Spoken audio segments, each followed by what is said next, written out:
الحمد لأهله والصلاة لأهلها أما بعد فأعوذ بالله من الشيطان الرجيم بسم الله الرحمن الرحيم انفروا خفافا وثقالا وجاهدوا بأموالكم وأنفسكم في سبيل الله صدق اللہ مولانا العظیم۔ توڑ اس دست جفاکش کو یارب جس نے روح آزادی کشمیر کو پامال کیا۔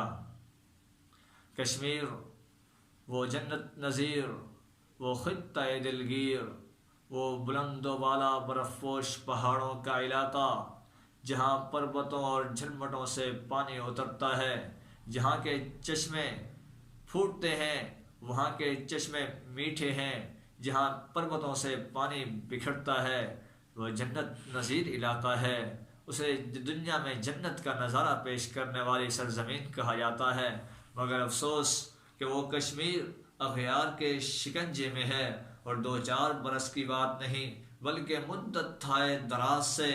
اغیار اس پر قابض ہے، اور اب تو حد ہی ہو گئی ہے۔ کشمیریوں پر ایک لگاتار اور ایک مسلسل چلنے والے یہ دن ان پر کرفیو نافذ کیا گیا ہے، ان کو اذیت ناک سزائیں دی جا رہی ہیں، وہاں عورتیں بیوہ ہو رہی ہیں، وہاں بچے یتیم ہو رہے ہیں، وہاں بوڑھوں کے لاشیں گرائے جا رہے ہیں، وہاں جوانوں کو گرفتار کر کر کے انہیں اذیتیں دے دے کے شہید کیا جا رہا ہے۔ مگر افسوس اس بات کا بھی ہے کہ ہمارے حکمرانوں کے کانوں تک جوں تک نہیں رینگتی۔ محض 5 فروری کو یوم کشمیر کے نام سے منا کر اپنے آپ کا